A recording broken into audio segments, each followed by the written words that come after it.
Captain Elia's trainer had seen many stars. He had traveled to distant planets, explored asteroid belts, and survived storms of cosmic dust that could rip a normal ship apart. But nothing had prepared him for the disaster that struck on this day. The alarm screamed inside his small exploration shuttle. Red lights flashed across the cockpit as he gripped the controls tightly. Engine failure, partial gravity anomaly, the onboard AI stammered. Elia's stomach sank. He tried to stabilize the ship, but the controls were twitching like a wild animal. Sparks flew from the dashboard and the craft shook violently. "Not today, not like this," he muttered. His mind raced. There were no nearby stations, no allied ships, and the planet below looked wild and unwelcoming. Yet it was the only place he could try to land. The shuttle plummeted through the thick atmosphere. Fire trailed behind it like a comet. Elias braced himself, gripping the seat straps with white knuckles. Trees, rocks, and rivers blurred past. With a deafening crash, the shuttle slammed into the ground, skidding across the uneven terrain and finally coming to rest against a giant rock. Smoke and dust filled the cabin. For a moment, everything was silent. Elias coughed and wiped the soot from his face. His body ached, but he was alive. He unbuckled his seat belt and looked outside. The landscape was unlike anything he had ever seen. The sky was a deep violet, streaked with orange clouds that shimmered like fire. Strange bioluminescent plants glowed along the ground, casting eerie shadows over jagged rock formations. In the distance, mountains rose sharply, their peaks hidden in swirling mist. It was beautiful but dangerous. Elias climbed out of the wreckage, scanning the area for life. There was movement ahead, figures moving gracefully, yet with deadly precision. He squinted and realized they were humanoid, but female, and their bodies were muscular and strong. They carried weapons that looked both ancient and advanced, spears and blades glinting in the dim light. One of them noticed him. She stopped and tilted her head, as if studying him like an insect under a microscope. Her eyes were sharp and calculating. Elias froze, unsure if she would attack. Then a sound carried across the field, a shout. Another female warrior rushed forward, and the two collided with a powerful clash. Sparks flew from their weapons as they fought fiercely. Elias realized he had stumbled into a battle arena, though there were no walls, no signs of a formal stadium. Just open land where warriors tested their strength. He crouched behind a glowing plant, trying to stay unseen. He watched, fascinated and terrified. One warrior moved with unmatched grace, dodging and striking with perfect timing. She disarmed her opponent in a single, fluid motion and stood victorious. Her presence commanded respect, even from the others.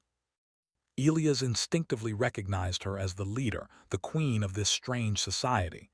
He had no idea what he had gotten himself into. The victorious warrior's eyes scanned the field and landed on him. Elias froze. He was too exposed. She approached slowly, deliberately, as if savoring the moment before a hunt. Every step she took radiated confidence and power. He had never felt so small in his life. "Who are you?" he whispered, though she seemed to understand even without words.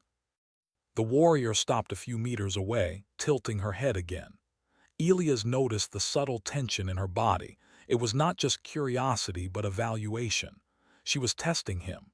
His instincts screamed to run, but he knew he could not outrun her. Instead, he straightened up and raised his hands in a universal gesture of peace. She circled him like a predator inspecting prey, her eyes sharp and calculating. "A human," she said finally, her voice strong and commanding. Elias jumped. He hadn't expected her to speak a language he could understand, yet somehow he understood her perfectly. "I crash-landed," he explained. "I'm not here to fight, I just need help." The queen considered him silently for a long moment. Around her, other warriors watched carefully, whispering to each other in their strange tongue. Elias could sense their suspicion. Humans were unknown here, and he was an anomaly. Finally, she spoke again. "You may stay, But be warned, this land respects only strength. Survival here will not come easily for one like you. Elias nodded, relief flooding him. Thank you, I'll do my best. The queen's eyes narrowed, studying him further. Humans are small, weak, and fragile, yet you have survived your crash. That counts for something. Follow me. He obeyed, trailing behind her as she led him to a clearing. There, he saw signs of civilization he had not expected. The ground was worn smooth by constant training. Weapons of all kinds were scattered around. And carved into the rocks were symbols he couldn't read but which clearly held meaning. This is where warriors train, the queen explained. Here, strength, skill, and courage determine status and mates. Every season the strongest rise, others fall. Elias swallowed hard. The idea of a society where combat decided everything was terrifying. But he could also see the beauty in their discipline, the perfection of their bodies, the precision of their movements. Humans were not the strongest physically, but he had survived far longer than most might have in his shoes. Perhaps that was enough to earn their respect. The queen turned to him, her expression unreadable. You will observe, learn our ways. If you survive, perhaps you will earn a place here, perhaps even my respect. Elias realized she was testing him, not with violence but with knowledge. Survival here required more than muscles. It required awareness, intelligence, and courage. Over the next hours, he watched the warriors train. They sparred, lifted enormous stones, ran obstacle courses that seemed impossible. Every action was measured, deliberate, and efficient. Elias marveled at their endurance and control. He felt weak in comparison, but also inspired. A moment came when one of the younger warriors stumbled during a drill. Elias instinctively ran forward to help, but the queen's sharp voice stopped him. Observe, learn, do not interfere. He hesitated, torn between his instincts and the rules of this world. Slowly, he backed off, realizing that understanding their ways was more important than acting on human impulses. This was a lesson he could not afford to ignore. Night fell and the glowing plants illuminated the clearing in soft blues and purples. Elias sat quietly, reflecting on the events of the day. He had crashed on a dangerous, unknown planet. He was surrounded by warriors who could crush him without effort. Yet somehow he had survived the first encounter. Somehow the queen herself had spared him. He realized the truth.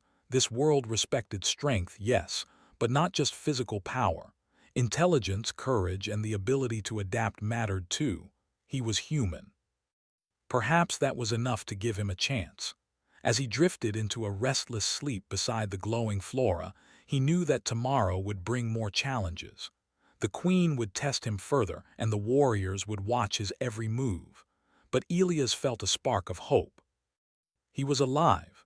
He had survived the crash. And on this strange, dangerous world, humans might just prove they were more than weak and fragile.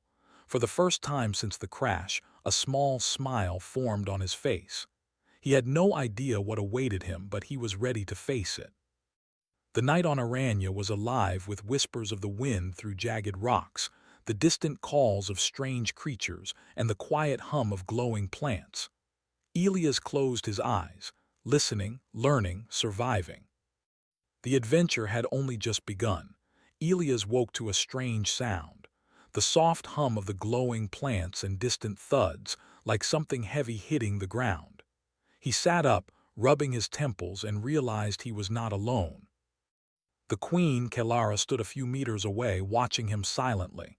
"You sleep like a human," she said finally, her voice carrying both amusement and authority. Elias flinched. He wasn't used to being observed this closely. I guess I do," he replied sheepishly. "I couldn't help it." Kelara's sharp eyes narrowed slightly, but she made no comment. Instead, she gestured for him to follow. Elias struggled to his feet and obeyed, still weak from the crash and the long day of observation. They walked through the forest of glowing flora, the light casting eerie shadows across their path. Elias noticed strange markings on the trees, symbols he didn't understand, but which seemed to carry meaning. Kelara moved with a grace that belied her strength, each step confident and measured. Elias felt clumsy in comparison, his human movements awkward and untrained. "This world is not kind to strangers," Kelara said after a while.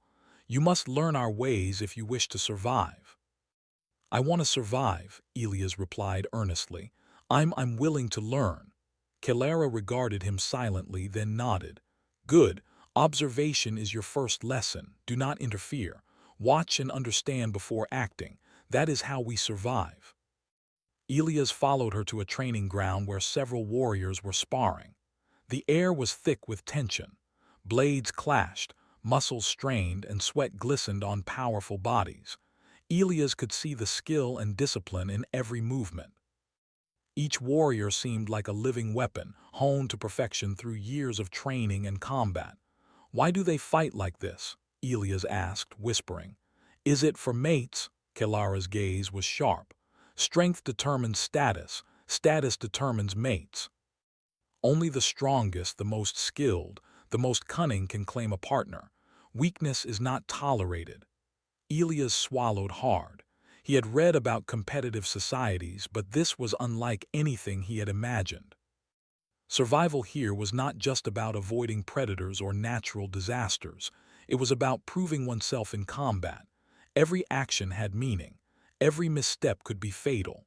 As he watched, a younger warrior approached Kelara, challenging her in a formal stance. Elias' heart raced.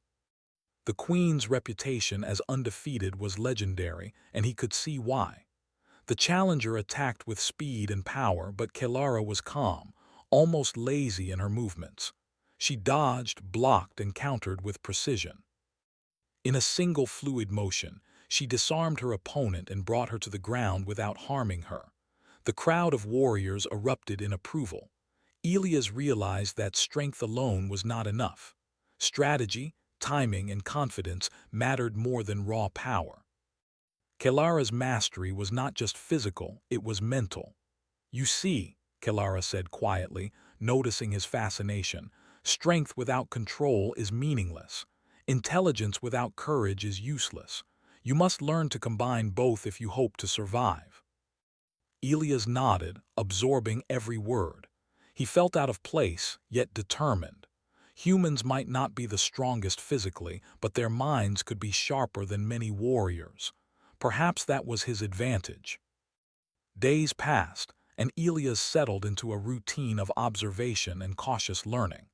He watched the warriors train, noting their techniques, the way they anticipated each other's moves, and the rituals they followed. Kelara allowed him to assist in small ways, repairing training equipment, organizing weapons, and offering suggestions. Though simple, his human ingenuity began to impress her. One day, a heavy log blocked part of the training arena. The warriors struggled to move it, straining their muscles. Elias stepped forward cautiously. "What if we use a lever?" he suggested.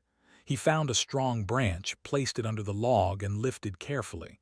With a satisfying snap, the log moved aside effortlessly. The warriors stared at him in shock. Kelara's eyes narrowed, then widened slightly in surprise. "Humans," she said softly, almost to herself, "are clever." Elias smiled nervously.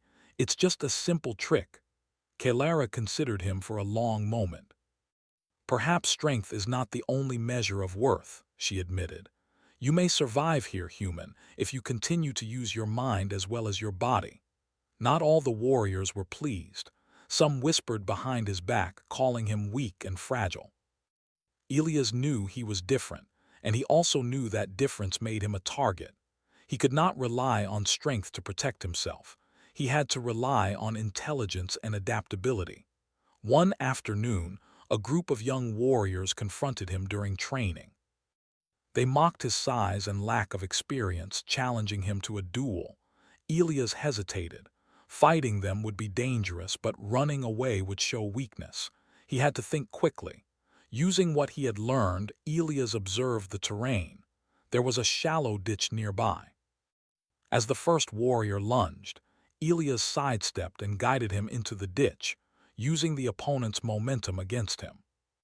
The others charged, but Elias cleverly led them into a series of small traps, fallen branches, loose rocks, and the glowing plants that could trip their footing. Kelara watched silently from a distance. The young warriors stumbled, frustrated and embarrassed, while Elias stood unscathed. He had survived without fighting like them, proving that brains could match brawn. Kelara approached him afterward. "You are resourceful," she said. "Most humans would have fallen immediately. You adapted, that is rare." Elias felt a surge of pride. He was learning their ways, surviving their tests, and earning respect, not through strength but through cleverness. That night, Kelara invited him to a small clearing where the glow of the plants bathed them in soft light. She spoke quietly, almost as if sharing a secret. "This world is harsh," she said. "The warriors respect only strength, but I see something in you, human, courage. Adaptability, the spark of intelligence that can match power. You may survive and perhaps even thrive here." Elias listened intently. I don't know if I belong, but I'll do whatever it takes to survive and to learn." Kelara's eyes softened slightly. "You are different from my warriors, do not forget that. You cannot fight as they do, you cannot match their strength. But your mind, it is your weapon. Use it wisely." Over the following weeks, Elias continued to learn. He observed every ritual, every duel, every strategy. He noticed patterns in the warrior's behavior and started predicting moves during sparring. Kelara began to include him in minor exercises, testing his reactions and decision-making. Elias realized that survival here was not just about living, it was about understanding. Humans had a natural ability to adapt, to think creatively, to solve problems. On Aranya, those skills were more valuable than brute force. One day, a massive storm swept across the forest. Trees bent dangerously in the wind, lightning struck unpredictably, and the glowing plants flickered. The warriors struggled to maintain balance, but Elias saw an opportunity. Using fallen branches and rocks, he created a small shelter where the younger warriors could take cover. He guided them carefully through the storm, keeping them safe. Kelara watched from a distance, impressed. "You protect others not by fighting," she noted, "but by thinking. That is true strength, human." Elias realized that Kelara's respect was not easy to earn. It required more than courage. It required insight, empathy, and adaptability, qualities that humans possessed in abundance, even if they were not as strong physically. As the storm passed, the warriors gathered to assess the damage. Elias stood with Kelara, feeling a sense of belonging he had never known. He was still an outsider, still small and weak compared to these mighty women, but he was surviving, learning, and earning their respect in his own way. Kelara turned to him, her expression serious. "Tomorrow the training intensifies. You will face challenges you cannot imagine, but I believe you can endure. Humans are remarkable creatures. You may yet prove that your kind has value even here." Elias felt a mixture of fear and excitement. The days ahead would be difficult, but he had learned something crucial. Humans could thrive in ways others could not. Intelligence, courage, and adaptability were weapons just as sharp as any blade. He watched the sunset over the glowing landscape, the light reflecting in Kelara's eyes, and knew that his journey on Aranya had only just begun. He was a stranger on a hostile planet, yet for the first time he felt he had a chance, not just to survive but to make a mark. And for a human, that was enough. The morning sun rose over Aranya, casting soft light on the jagged cliffs and glowing flora. Elias awoke with a mix of excitement and fear. Today was not just another day of observation. Today, he would face his first real challenge. Kelara appeared at the edge of the clearing, her presence commanding attention even in the dim light. Around her, a dozen warriors gathered, each one radiating strength and confidence. Elias could feel their eyes on him, some curious, some skeptical. He was still small, weak, and untested, but he had survived this world before, and somehow that gave him courage. Today, Kelara announced, her voice ringing out, the seasonal tournament begins. Every warrior will compete in trials of skill, strength, and courage. The winner will claim honor status and, as tradition dictates, the choice of companions. Elias felt his stomach twist. He had no intention of competing physically. Humans were not built like the Veari, but Kelara had hinted that intelligence and adaptability mattered. Perhaps, he thought, there was a way to survive this tournament using the only weapons he truly had, his mind and his courage. The first trial was a test of agility and combat. Warriors raced through a forest maze filled with obstacles, wielding weapons while avoiding traps. Elias observed carefully, noting the paths, the traps, and the strategies of the other competitors. He realized that brute force alone was not enough. Anticipation and clever maneuvering mattered just as much. When his turn came, Kelara stepped forward. "You will participate," she said, "but remember, use your mind, not your strength." Elias nodded, gripping a simple staff provided for the trial. He focused on the maze ahead, watching the patterns of the obstacles.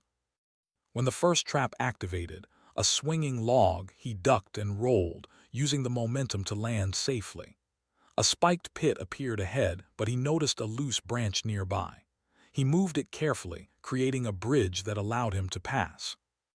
The other warriors struggled through the traps with brute force, some falling, some stumbling. Elias moved differently, observing, calculating, and using the environment to his advantage.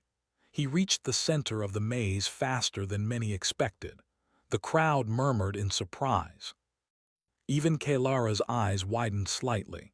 "You adapt," she said quietly, almost to herself. "Clever human." The second trial tested problem-solving under pressure.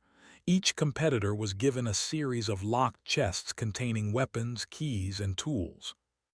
They had to retrieve a specific artifact while avoiding traps. The younger warriors attacked the chests recklessly, triggering alarms and obstacles. Elias studied the patterns and approached calmly. He examined the first chest, noting the subtle markings that indicated which key to use. When a trap sprung, he redirected it with a small stone, moving carefully and deliberately. One by one, he solved the puzzles, reaching the final artifact. The other warriors stared, some in disbelief, some in frustration.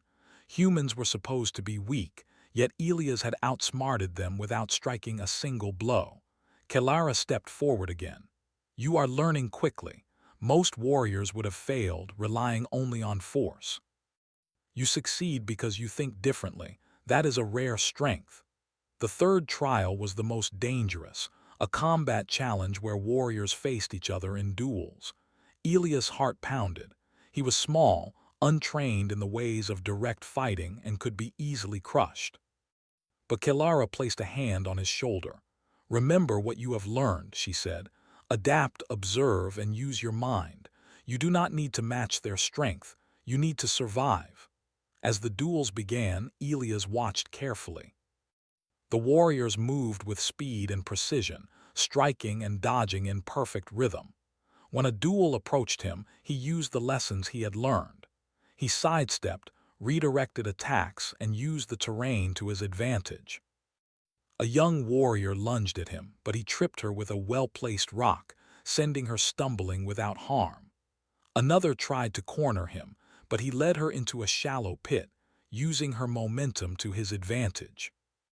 By the end of the day, Elias had survived every encounter without relying on raw strength. The warriors, initially skeptical, began to murmur among themselves. Even Kelara nodded approvingly.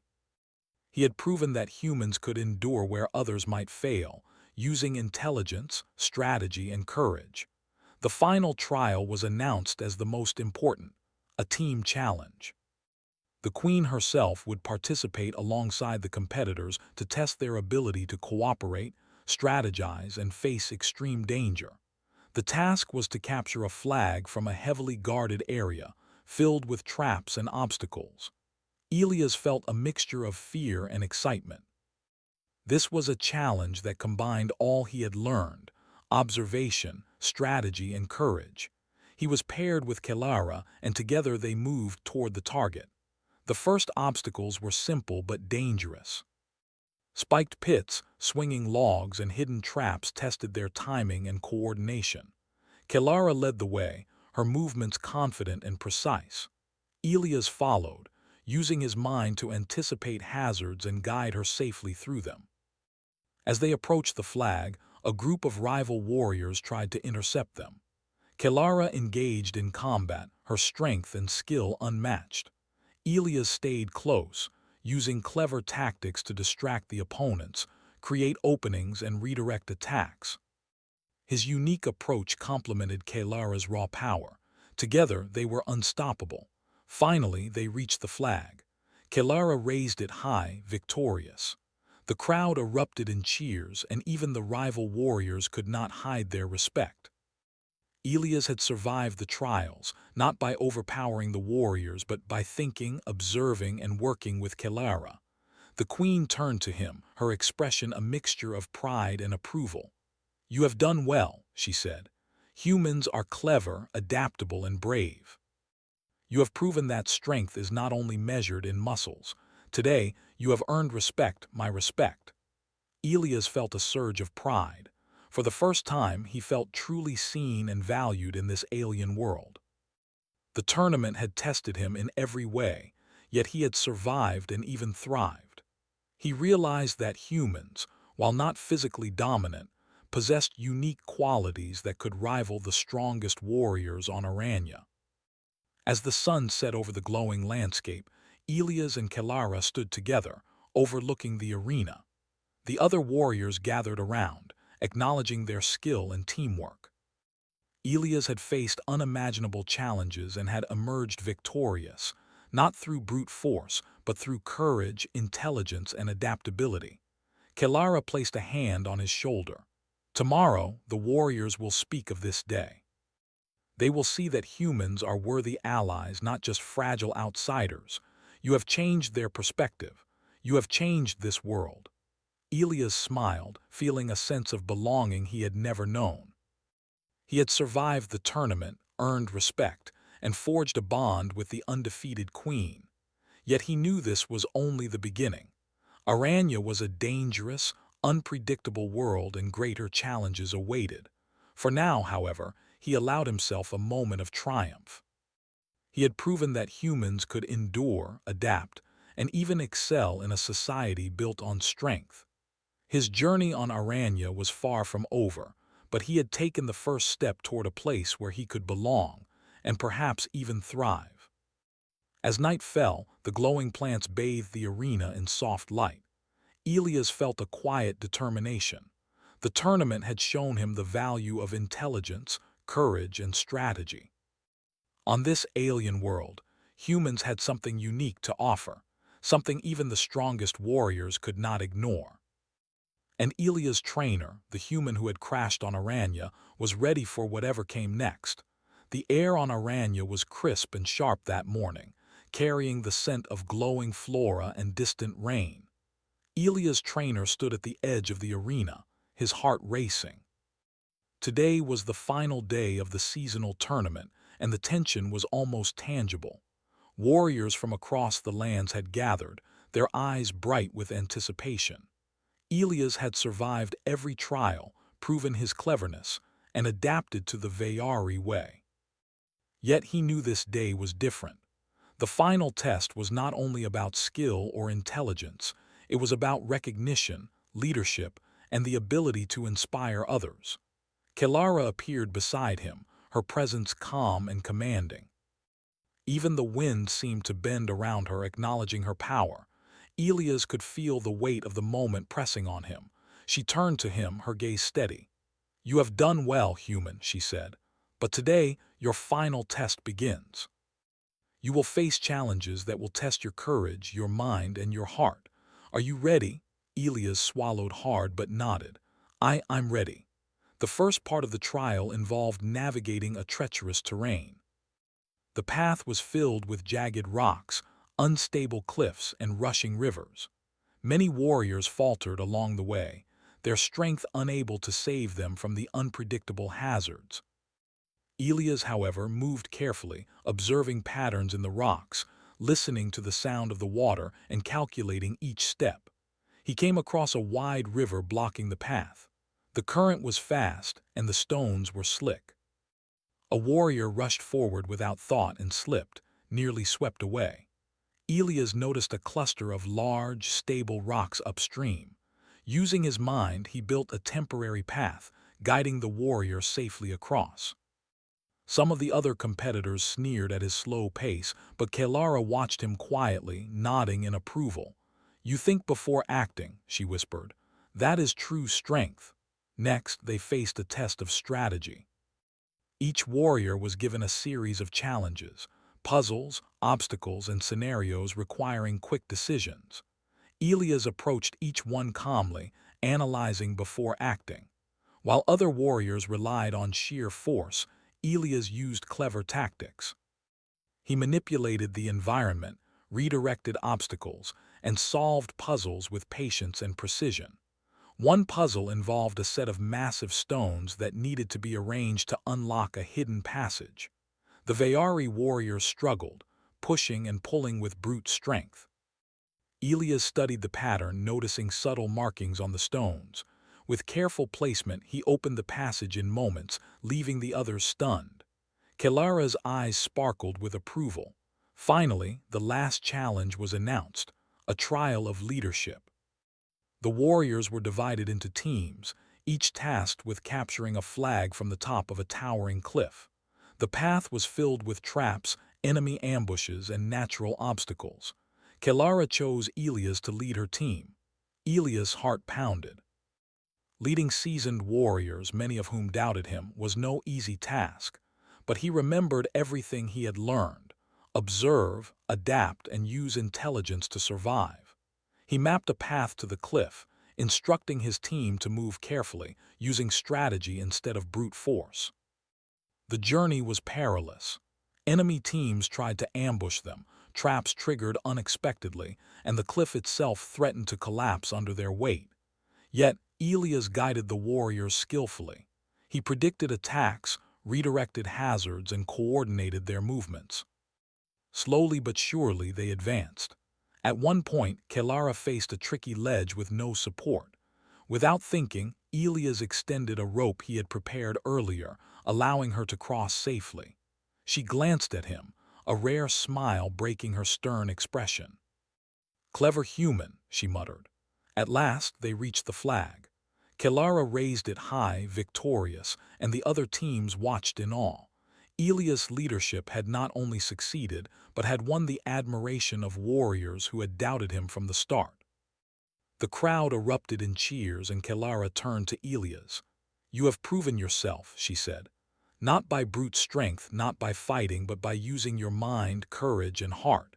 You are unlike any human I have ever known. You have earned my respect and my choice." Elias felt a surge of disbelief and pride. The queen, undefeated and revered, had chosen him, not for his size, his strength, or his ability to fight, but for his intelligence, adaptability, and bravery. He realized in that moment the full meaning of survival on Aranya. It was not the strongest who thrived, but those who understood, adapted, and persevered. Kelara gestured to the crowd. "Behold, warriors of Aranya. Today, a human has shown what is possible when mind and courage combine. Let this day remind us all that strength comes in many forms." The warriors cheered, some clapping, others bowing in acknowledgement. Elias stood beside Kelara, feeling a sense of belonging he had never known. He was no longer just a stranger, a weak human stranded on an alien world. He was respected, valued, and even honored among the mightiest warriors of Aranya. Later, Kelara led him to a quiet cliff overlooking the glowing forest. The soft light of the bioluminescent plants bathed the landscape in shades of blue and purple. Elias felt a sense of peace, yet also anticipation. He had survived the tournament, but what came next would define his place in this world. "You have changed how we see humans," Kelara said quietly. Your people may be small, fragile, and untrained, but you have shown us something extraordinary: courage, intelligence, and the will to survive. These are traits we respect more than strength alone." Elias smiled. I never imagined I could earn respect here." "But you trusted me, you gave me a chance." Kalara's gaze softened. "You earned it, and now, human, you may stay. Not as a visitor, not as a weak outsider, but as someone who belongs among us." For the first time, Elias felt a deep sense of home. Aranya, with all its dangers and challenges, had become a place where he could thrive. Humans, he realized, had a unique gift: the ability to adapt, to think, and to endure. Even on a world built on strength, those traits could shine brighter than any sword. Over the following days, Elias learned more about the Vayari culture, their rituals, and their society. He assisted in training, offering insights and strategies that impressed even the strongest warriors. Kalara often consulted him, valuing his perspective alongside her unmatched combat skill.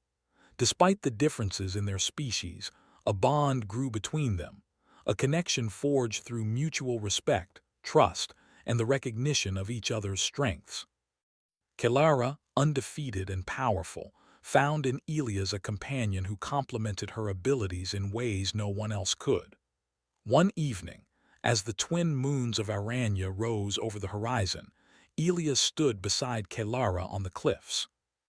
The wind blew softly, carrying the scent of the glowing forest below. "You have changed this world, human," Kalara said softly, "and in doing so you have changed me as well." Elias looked at her, awe and admiration in his eyes. I never expected any of this. But I'm glad I crashed here. I've learned so much and I feel like I belong." Kalara placed her hand lightly on his shoulder. "You do, and from now on you will help shape the future of our people, together." Elias felt a warmth he had never known. He had survived impossible odds, navigated a dangerous society, and earned the respect of the undefeated queen. Humans were not the strongest, not the fastest, not the most deadly, but they were clever, adaptable, and brave. And that, he realized, was enough to leave a mark even on the most formidable world. As the twin moons reflected off the glowing plants, Elias knew that his journey on Aranya was far from over. New challenges awaited, but he had proven that humanity could thrive anywhere, through courage, intelligence, and heart. He glanced at Kalara, the undefeated queen who had chosen him, and felt a quiet determination. Together they would face whatever Aranya and the universe threw at them. For the first time since the crash, Elias felt truly alive. He had found a place where he belonged, a people who respected him, and a future full of possibilities. And for a human, that was the greatest victory of all. He crashed on a planet where women fight for mates. Then the undefeated queen chose him.